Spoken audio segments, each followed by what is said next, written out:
자, 이제는 집합이라는 단어를 시작해 보도록 할게요. 이 페이지에 집합의 뜻과 표현 이렇게 되어 있거든요. 자, 이제 새로운 단원입니다. 우리 이제 도형 단원들 다 끝났고요. 이제 새로운 집합이라는 단어 나오는데 요거는 조금 앞에 거보다 쉽습니다. 왜냐면 쌤이 어릴 때는 집합을 언제 배웠냐면 너희들 지금 고1 때 배우잖아. 쌤이 중1 때 배웠거든. 쌤이 어릴 때 교육과정 때는 중2. 그러니까 중1 애들도 보던 내용이야. 그러니까 여러분들이 이해 못할 일은 거의 없어. 됐죠? 근데 중간에 조금씩 어렵거나 조금 힘든 것들이 있긴 하지만 그 내용 자체가 막 어렵고, 왜냐면 중1 애들도 처음 배울 때 이거 받아들이고 다 했거든. 쌤 중1 때 배웠어. 쌤 교육과정 때는 중1 때 이게 있었단 말이야. 근데 지금은 뭐 이게 없어지기도 하고 뭐 이를 하다 보니까 지금 고1 과정으로 많이 들어와 있거든. 물론 중1 때 배우는 것보다 조금 더 복잡해지긴 했지만 내용 자체가 그렇게 어려운 건 아니니까 앞에 도형보다는 조금은 좀 그래도 체감 난이도가 낮을 겁니다. 그래서 조금은 릴렉스하게 들어도 된다는 얘기를 해주고 싶은 거야. 자, 그럼 첫 번째 집합이라는 게 뭔지부터 시작을 해볼 건데, 우리 집합이라는 단어 자체가 낯선 건 아닙니다. 집합이라는 건 어떤 걸 모아놓은 거잖아, 맞지? 집합해 이렇게 하면 다 모여라 이 말 뜻인 거잖아. 근데 여기 수학에서 집합이라는 건 그 모이는데 앞에다가 다른 조건이 하나 들어가야 돼요. 뭐냐면 대상의 구분이 명확한 것들을 모은 것을 우리는 집합이라고 얘기를 해요. 그러니까 뭐냐면 10이하의 자연수 얘기할 수 있죠. 1, 2, 3, 4, 5, 6, 7, 8, 9, 10 이렇게 얘기할 수 있잖아. 자, 작은 수들의 모임. 뭐가 작은 숫자야? 1이 작은 숫자야? 0.1이 작은 숫자야? 0.001이 작은 숫자야? 사람마다 다 다르지. 누구나 다 공감할 수 있는, 누구나 다 동의할 수 있는 딱 구분이 명확한 것들만 모아놔야 된다니까. 아무도 그냥 모을 수 없어. 됐죠? 내가 좋아하는 축구 선수들의 모임. 뭐야? 누군데? 모르잖아. 아무도 모르잖아. 아무도 구분할 수가 없지. 뭐 예를 들어서 대한민국 국민들이 좋아하는 축구 선수들의 모임. 누가 좋아하는데? 나는 손흥민이 좋아하는데 얘는 손흥민이 싫어할 수도 있지. 맞잖아. 사람마다 편차가 있으니까. 무슨 느낌인지 알겠죠? 중학교 1학년 때는 이런 것도 물었어요. 근데 고등학교 1학년 때는 물어볼까 안 물어볼까? 안 물어봐. 안 물어봐. 그러니까 중학교 1학년 때는 이런 거 물어봐. 이게 집합일까요? 이렇게 물어봤다고. 근데 고등학교 1학년 때는 저게 집합일까? 이렇게 물어보면 너무 땡큐지. 그냥 건지는 되지. 맞죠? 그게 구분 안 가지 않으실 테니까. 됐죠? 그렇게 했을 때 그때 각각의 구성원을 뭐라고 하냐면 원소라고 불러요. 그 집합의 구성원을 원소라고 불러요. 자, 예를 들어서 선생님이 5 이하 자연 수의 모임을 만들어 보고 싶어 라고 얘기하면 여기 뭐 있어? 1, 2, 3, 4, 5죠? 우린 이 5가지를 뭐라고 부른다고요? 원소라고 이렇게 부른다. 됐죠? 그 집합의 구성원들, 이 집합의 원소를 이렇게. 됐죠? 그런데 자, 우리가 이 집합과 원소의 관계를 보통 기호로 많이 표시하는데, 두 번째, 이 집합과 원소의 그 관계를 우리는 기호로 많이 표시하는데, 자, 예를 들어서 자 뭐냐면 요건 좀 잘 보세요. 요건 좀 잘 보세요. 이거 위에 건 뭐 별로 어렵지도 않고 시험에서 잘 안 나와, 고등학생들한테는. 자, 근데 여기서부터 잘 나와. 자, 어떤 요렇게 두 개가 있을 때 요렇게 기호를 하게 되면 이게 뭐냐면 앞에 있는 게 원소예요. 그리고 뒤에 있는 건 집합이에요. 어떤 원소가 집합 안에 들어있습니다 라는 표현을 우리는 수학적 기호로 저렇게 얘기를 합니다. 자, 예를 들어서 우리 아까 전에 여기 있던 이 모임의 이름을 우리 뭐라고 할까? M이라는 집합으로 정할게. 이렇게 됐죠? 그러면 우리 여기서 뭐 할 수 있냐면 1이라는 원소는 이 M이라는 집합에 들어있는 거 맞죠? 이렇게 표시한다고. 1이 M 안에 들어있어요 라는 거를 기호로 표시한 거야. 다시 쌤 저기에 보니까 5라는 녀석 M 안에 들어져 있는 거 맞지? 이렇게 됐지? 근데 얘들아 말이 만일에 6이라는 녀석은 M 안에 들어있는 거 맞아요? 아니잖아. 이렇게. 그럼 그때는 뭐 해야 되냐면 이렇게 짝대기를 하나 그어줘요. 이건 그 안에 들어있지 않습니다 라고 얘기하는 거야. 그래서 어떤 원소가 어떤 특정 집합 안에 들어있지 않습니다라는 것 이렇게 표현하기로 약속을 하는 이건 약속이에요. 됐습니까? 됐죠? 그리고 보통은 통상적인 건데 100%는 아니지만 집합은 보통 대문자로 적고 원소는 보통 소문자로 적는 게 통상적인 약속입니다. 됐죠? 저 기호는 구성 요소라는 걸 나타내는 엘리먼트의 약자 E 있죠? E를 찌그러 적은 거야. 그 E를 9E라는 그 약자를 찌그러 적은 거야. 이렇게 됐죠? 그래서 나왔다. 이건 사실은 알아도 되고 몰라도 되고 원소를 나타내는 엘리먼트라는 그 약자의 E를 이렇게 찌그러 적은 거야. 이렇게 됐죠? 자, 그 다음에 세 번째는 이런 집합들이 있으면 집합을 이제 표현할 건데 집합에 대한 표현이 있을 건데 집합의 표현이라고 적을까? 집합의 표현 방법이 크게 세 가지가 있습니다. 자, 첫 번째는 원소 나열법이라는 게 있어요. 원소 나열법 말 그대로 원소를 쭉 풀어 적는 거야. 쭉 풀어 적는 거. 원소를 어떻게 하냐면 자, 우리 집합을 이렇게 갈로로 표시하는데 이 안에다가 일일이 원소를 다 나열해 주면 돼요. 나열해 주면 돼요.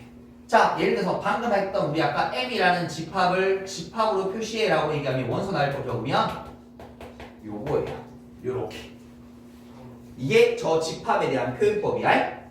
됐죠? 자, 그 다음에 두 번째는 뭐냐면 조건 제시법이라는 게 있어. 말 그대로 조건을 보여주겠다라는 뜻인 건데 자, 이거는 원소를 쭉 나열해 적는 게 아니라 그 원소들이 가지고 있는 공통된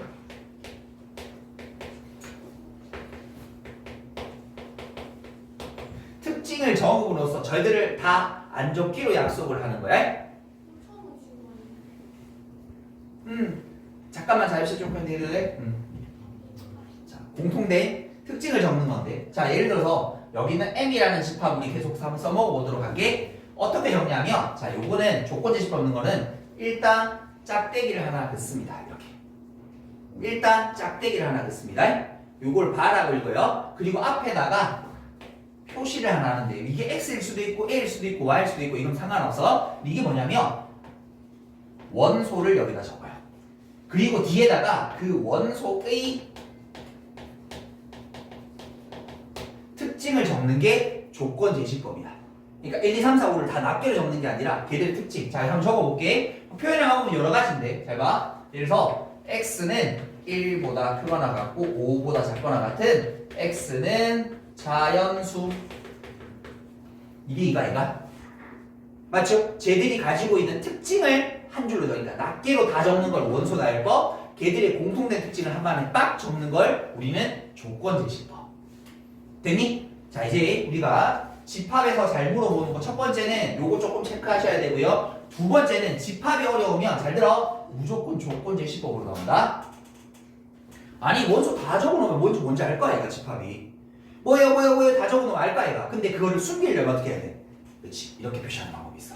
이건 지금 좀 심플한 거고 가면 갈수록 복잡한 조건 제시법들이 나올 거예요. 그래서 여러분들이 첫 번째 하셔야 될 일은 조건 제시법에 대한 해석 연습을 하셔야 돼. 됐죠? 아, 이렇게 생긴 조건 제시법 이렇게 풀어야지 라고 해석하셔야 돼. 해석하는 연습. 그래서 그거를 뭘로? 원소 나열법으로 바꾸는 걸 처음에 자꾸 연습하셔야 돼요. 자, 그 다음에 세 번째 나올 수 있는 건 벤다이어그램이라는 게 있어요. 벤다이어그램은 다른 게 아니라 그냥 집합을 그림으로 표시하는 거라고 생각하시면 돼요. 뭐 그림이라고 특별한 건 아니고요. 보통은 이렇게 동그라미로 이렇게 표시하면 돼요. 그리고 이 안에다가 원소 다 집어넣는 거야. 이렇게. 뭐 차이 있어? 라고 얘기하는데 이거는 자, 보통 특히 이 녀석은 뒤에서 집합이라는 걸 연산할 거거든요. 막 합치기도 하고 공통 찾고 막 빼기도 하고 막 할 거거든. 그때 굉장히 유용하게 쓰일 표현법이야. 앞에서 그냥은 사실은 이 벤다그램 쓸 일이 거의 없을 겁니다. 뒤쪽에 가게 되면 이제 연산하거나 하게 되면 그것들을 표시할 수 있을 거야. 됐죠? 자, 그 다음에 이 집합을 분류라는 걸 해볼 건데요. 그 분류를 하는 방법은 원소의 개수에 따른 분류라고 보시면 돼요. 자, 그 중에 첫 번째는 유한집합이라는 게 있어요. 유한집합이라는 게 있어. 원소의 개수가 유한개의 집합이라고 해서 유한집합이야. 원소의 개수가 어딨어? 원소의 개수가 유한개인 거. 원소의 개수가 유한개. 그러니까 쉽게 셀 수 있는 거. 이 원소 몇 개야? 5개. 몇 개야? 2개. 몇 개야? 6개. 이렇게. 그럼 두 번째는 무한집합도 있어요. 원소의 개수가 무한개인 거. 자, 내가 지금 집합을 잡아낼 거야. 자연수들의 모임. 계산 부분 확실하지? 집합되는 거 맞지? 1, 2, 3, 4, 5 어디까지 적어야 돼? 5쪽지. 그런 걸 적게 되면 잘 봐. 점 이렇게 표시하거든. 계속하는 것도 시작합니다. 계수 사를 수 있어 없어? 없으니까 우리 이런 걸 뭐라 부른다? 무한집합이라고 부른다. 됐습니까? 자, 그 다음에 세 번째 나오는 게 뭐냐면 공집합이에요.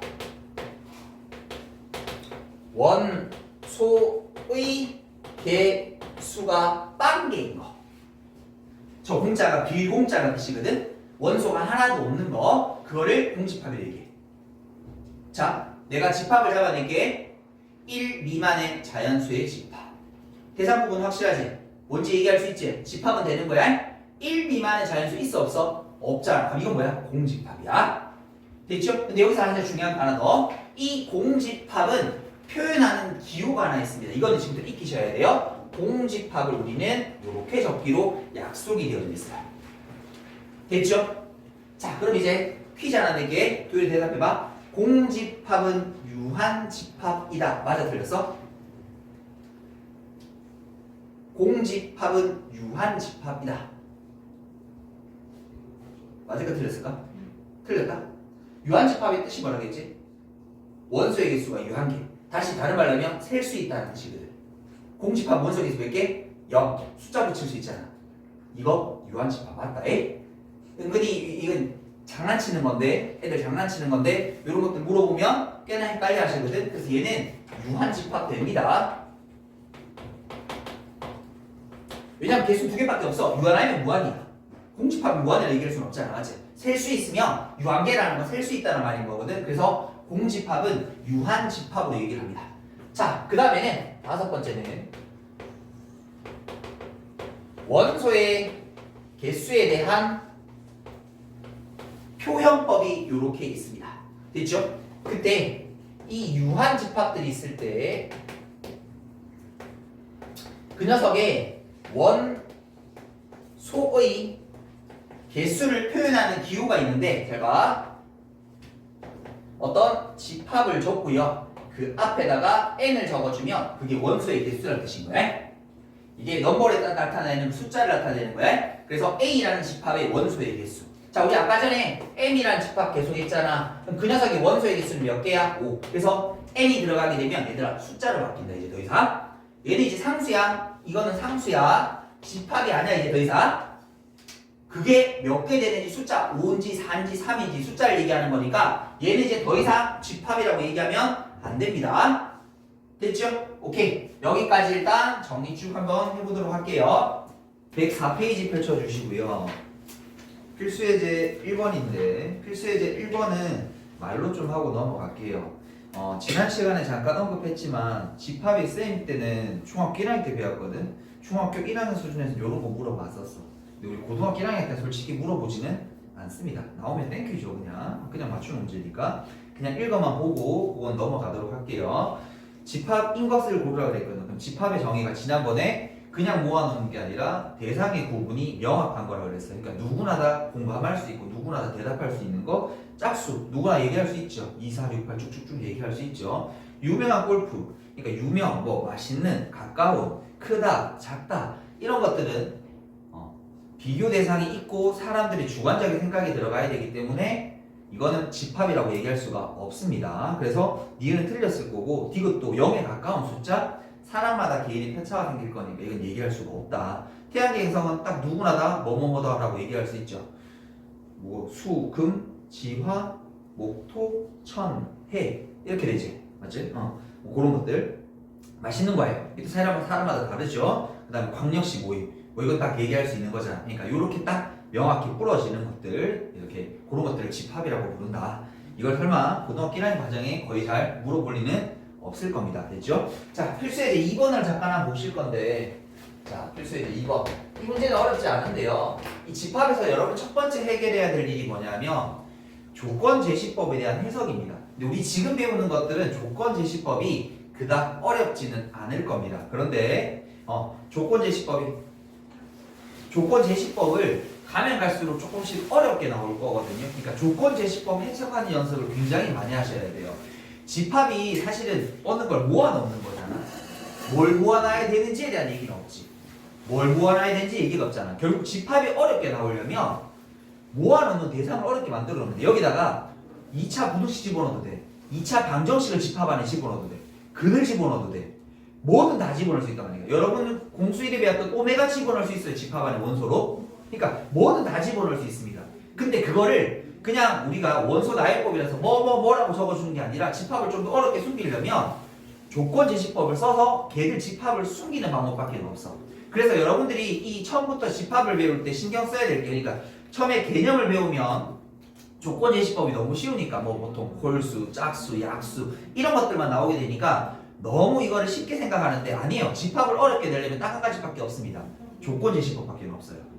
집합을 어렵게 만들 수 있는 방법은 그것밖에 없어. 왜냐면 집합을 모아놓는 거니까. 뭘 모아놓을 건데, 근데 무언가를 모아놓겠지. 뭐 방정식이 해가 될 수도 있고 도형에 대한 얘기일 수도 있고 뭐든 다 모아놓을 수 있습니다. 그런데 그 녀석들을 그냥 있는 대로 오픈시키면 너무 문제가 단조로워지니까, 그래서 그거를 숨기기 위해서 조건 제시법을 자꾸 씁니다. 그래서 여러분들이 조건 제시법을 해석하는 책이나 105페이지 펼치면 된다. 105페이지. 조건 제시법을 해석하는 연습을 자꾸 좀 해주시는 게 좋습니다. 됐죠? 그래야지만 집합이 끝에가 잘 되세요. 왜냐면 나중에 우리가 제일 어려운 집합 문제 풀어오면 이게 집합인지 다른 단원인지 구분이 안 가요. 그러니까 집합의 틀만 요 갈로만 적어놔놓고 안에 내용은 뭐 방정식, 부등식, 도형 5만 가지 것들을 다 물어보고 있으니까. 근데 결국은 그걸 해석하려면 이 집합이 무엇인지를 알아야 되는 게 제일 중요하다. 그래서 제일 첫 번째 여기서부터 연습해야 될 부분은 조건 제시법이 나올 때 그걸 자꾸 해석하는 연습. 일단은 그래도 그나마 다른 내용이 나오더라도 그 안에 내용물이 뭔지를 알면 그나마 접근해보기 하시는데, 그거마저 숨기게 되면 훨씬 더 어려워지는 케이스가 나올 테니까. 실제로 모의고사 집합이 제일 어렵게 나오는 건 조건 제시법입니다. 연산도 아니에요. 되게 복잡한 연산도 아니고 아무것도 아니에요. 부분 집합도 아니에요. 결국 그 집합의 내용물을 어렵게 만들면 어려운 집합 문제가 됩니다. 그래서 지금부터 하는 내용들은 좀 쉽긴 하지만 자꾸 조건 제시법을 원소 나열법으로 바꿔가는 이 연습들은 정말 중요하다는 걸 좀 알고 가셨으면 좋겠다. 자, 그럼 필수에서 2번을 한번 보도록 할게요. 그 문제는 조건 제시법은 원소 나열법을 바꾸고 원소 나열법은 조건 제시법을 바꾸는 문제인데 요건 좀 쉽습니다. 자, 같이 한번 볼게요. A라는 녀석을 좀 바라보니까 3, 6, 9 쭉 가서 99라고 돼 있거든.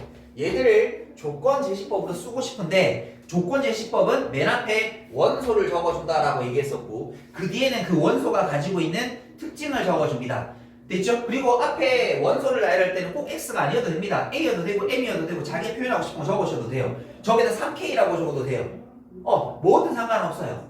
그 표현은 상관없습니다. 정해진 게 없습니다. 그래서 여러분들이 이것저것 많이 연습해 보시는 건 절대 나쁘지 않습니다. 방금 얘기했지? 조건 제시법이 얼마나 중요한지는 방금 언급을 드렸으니까 여러분들이 다양한 표현을 해보시는 건 전혀 상관이 없다. 자, 그러면 쟤들이 가지고 있는 특징은 우리가 3의 배수라는 걸 알고 있으니까 3의 배수를 표현하면 된다. 그래서 X는 3의 배수라고 하는데 이제 고등학교에서 조금 조심해야 될 부분 하나가 중학교 때까지는 약수, 배수의 개념이 양수로만 머물러져 있습니다. 근데 고등학교 오면 무언의 약속인데 음수까지로 확장이 되어 있어요. 원래 배수의 의미는 자연수만 되는 게 아니라 음수가 돼요. 배수의 의미는 뭔데? 곱해서 다른 숫자가 되게 하는 두 숫자를 배수라고 그러거든. 뭐 곱하기라고 하면 배수야. 그럼 음수 두 개도 곱해서 양수 나올 수 있잖아. 그럼 그것도 사실은 배수가 돼요. 배수랑 약수의 개념. 그래서 여기 적을 때는 이 녀석은 x 3의 양의 배수라고 적어주는 게 훨씬 깔끔한 정답입니다. 논란의 여지가 없습니다. 뭐 이런 거 있잖아. 배수 적었는데 쌤 맞다고 해줘요. 왜 감점해요? 이런 얘기를 논란의 거리를 안 만드시는 게 좋다. 고등학교 때부터는 약수 배수도 양음으로 세 개가 확장이 되는 게 무언의 약속입니다. 됐죠? 자, 그 다음에 두 번째 가보도록 할게요. 두 번째 가보니까 이번에는 B라는 집합은 1, 2, 4, 5, 10, 20 이렇게 돼 있다고 칩시다. 이때 이 녀석을 조건 제시법으로 한번 표현해 보도록 하자. 이렇게 이거는 A라고 적어볼까요? 그러면 그 A는 우리가 알다시피 요거 20의 약수를 좀 모아놓은 거니까 20의 그냥 약수라고 적지 말고 뭐 양의 약수 이렇게 적어도 괜찮을 것 같습니다. 아 잠깐만 위에 거 쌤 요걸 안 적었네. 제한이 있네요. 3의 약수인데 이렇게 x는 100이야. 3의 약수 왜 99까지만 나갔으니까 저 범위도 정해줘야 될 것 같아요. 자 그 다음에 세 번째는 거기 보니까 C라는 집합이 X인 건데 X는 10이야 소수. 자 이런 거 너무 쉽죠. 그러면 2, 3, 5, 7 네 번째 보시게 되면 D라는 집합은 X가 원소인데 그 X는 무엇을 만족하는? X는 10보다 크고 20보다 작은 짝수 이 녀석인 짝수. 그럼 뭐 이거는 12, 14, 16, 18 이렇게 되시면 되겠죠? 오케이. 자 그 다음에 뒤로 넘기셔서 필수 예제 3번 답 보도록 할게요.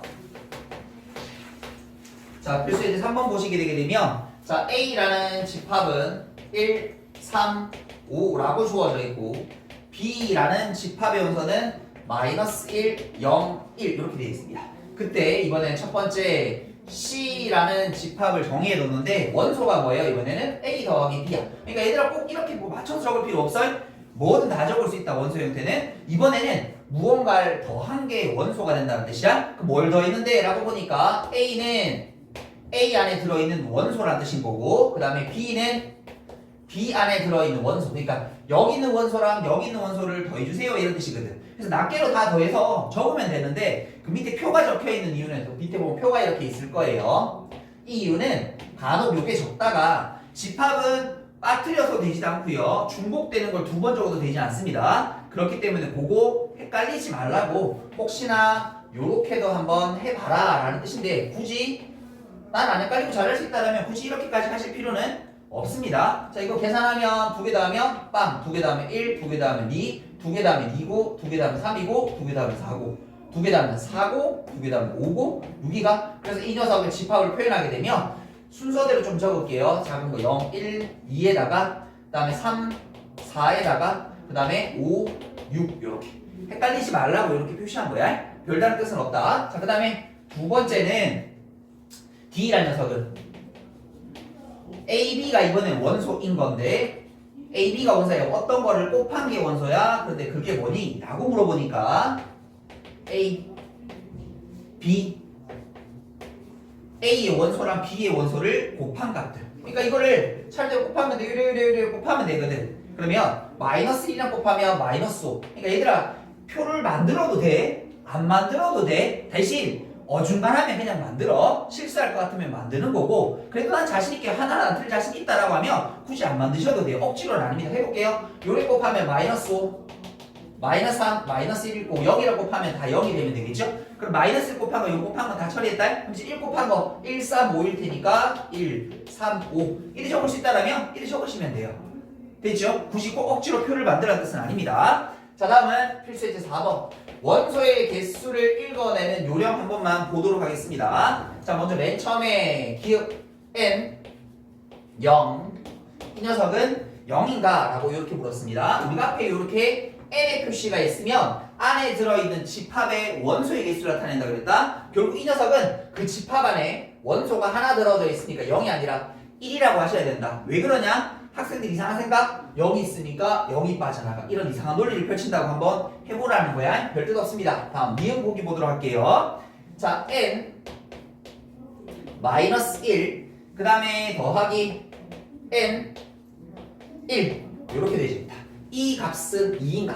자 이제 잘 들어. 이렇게 n 표시가 되어 있는 이 녀석은 더 이상 집합이 아니라 그랬었습니다. 얘는 그냥 일반적인 숫자야. 어떤 숫자? 뭐 3, 5, 2, 1이라는 어떤 자연수에 해당하는 숫자들이야. 0도 되겠네. 0도 될 수 있으니까 0 또는 자연수의 어떤 숫자야. 더 이상 집합을 읽으면 안 돼. 그럼 저 수가 무슨 숫자인데? 라고 얘기하게 되면 요 녀석은 안에 한 개가 있으니까 1, 안에 한 개가 있으니까 1. 그래서 두 개 더하면 2 맞습니다. 이걸 왜 적어줬냐면 아마 이런 논리일 겁니다. 잘못 생각하는 학생들이, 그러니까 이걸 보여준 얘가 이거야. 속에 마이너스 1 있고 속에 1 있으니까 두 개를 더하면 0이 되는 거 아닐까? 이런 논리를 펼치지 말고, 그러니까 그 집합 안에 있는 알맹이들을 집합을 연산한 거거든. 집합을 연산하는 게 아니라 이것도 숫자, 이것도 어떤 숫자, 그럼 두 개 더한 숫자는 뭐야? 이걸 물어보는 거니까 그 의미를 찾아라는 얘기다. 그다음 디귿 보기 보도록 할게요. 디귿 보기 보게 되면 자, 원소가 2, 3. 그 다음에 뒤에 이 녀석은 n 2, 3, 4. 이 녀석의 값은 마이너스 4. 자, 이거는 무슨 숫자? 원소가 2개인 2, 원소가 3개인 3이라는 숫자. 그럼 2를 뺀 값은 마이너스 1이 되어야 되지. 이게 무슨 논리일까? 집합을 빼는 거니까 여기 2, 3 있으니까 2, 3 빼고 여기 빼주면 마이너스 4가 남겠지? 마치 집합에 있는 알맹이들을 뭔가 연산하는 느낌이야. 물론 연산은 이건 아니야. 그런 느낌으로 풀지 말라라는 거야. 그러니까 n이 들어있으면 뭐라고? 어떤 숫자? 어떤 숫자? 그 속에 있는 알맹이가 몇 개인지 나타내는 그 숫자. 그 얘기를 하는 거다. 자, 그 다음에 리을 보기 보도록 할게요. 리을 보시게 되면 A라는 집합을 X바로 표시했는데 X제곱이 꼴 마이너스 3. 근데 X는 실수. 얘들아 이런 숫자 있어 없어? 없잖아. 실수는 없잖아. 그럼 이거 뭐야? 공집합인 거지. 됐나요? 공집합일 때 그때 이 녀석의 원소의 개수는 빵 맞습니다. 공집합 원소가 없다 그랬었으니까 그래서 이거 맞다라고 지적하시면 되겠고, 자 마지막 미음 보기 보도록 하실게요. 자 A라는 녀석은 자 X바 X는 뭐라고? 16의 양의 약수. 16의 양의 약수. 그래서 이거 1, 2, 4, 8, 16 적어두시고, B X바 X는 81의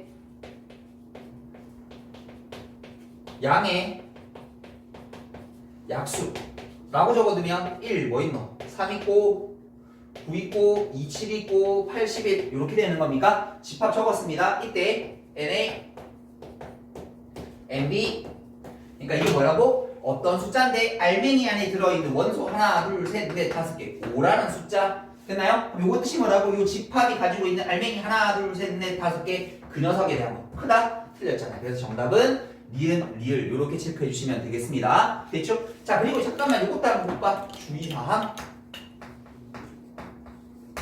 이런 것들 좀 학생들이 잘 틀리는 것들 하나만 해볼게. 이건 어떻게 될까? 저는 이건 어떻게 될까? 0 맞지? 왜? 이 기호가 혼자 쓰면 무조건 뭐라고 읽는 거야? 공집합이라고 읽는 거야? 얘가 덩그러니 혼자 있으면. 근데 잠깐만 좀 이따 보게 될 건데 이렇게 되어져 있으면 얘기가 달라져. 얘는 공집합이 아니야? 그냥 저래 생긴 기호. 마치 우리 집합 안에 얘들아 세모 집어넣어도 상관없겠지? 뭐 여기다가 네모 집어넣어도 상관없겠지? 맞지? 그러니까 이런 모양처럼 이렇게 생긴 그냥 어떤 모양 읽는 게 아니야. 그러니까 얘가 단독으로만 있을 때는 공집합, 집합 안에 집어넣을 수 있거든. 좀 이따 집어넣을 거거든. 집어넣게 되면 그냥 저렇게 생긴 모양, 뭐 별표나 세모나 네모 같은 그냥 그런 모양이라고 읽으셔야 돼. 이게 은근히 헷갈리거든. 잠깐 그럼 봐. 자, 이것도 한번 해볼까? 그럼 이거는 1이에요. 왜? 이렇게 생긴 모양이 한 개 들어있는 집합. 그러니까 마치 아까 1이 하나 들어있는 거랑 똑같은 거라는 거야. 그러니까 저 기호가 은근히 여러분을 괴롭힐 건데 저 기호가 혼자 덩그러니 있을 때만 공집합이라고 읽는 거고, 어느 집합 안에 들어가게 되면 더 이상 이름을 읽는 게 아니라 그냥 저래 생긴 모양, 요래 생긴 숫자, 요래 생긴 모양, 요래 생긴 숫자처럼 그냥 요 안에 뭐 요래 생긴 거 집어넣은 거네 라고 이렇게 읽으실 수 있어야 된다. 되겠죠? 자, 일단 여기까지 먼저 한번 정리하고 다음 내용 설명하도록 할게요.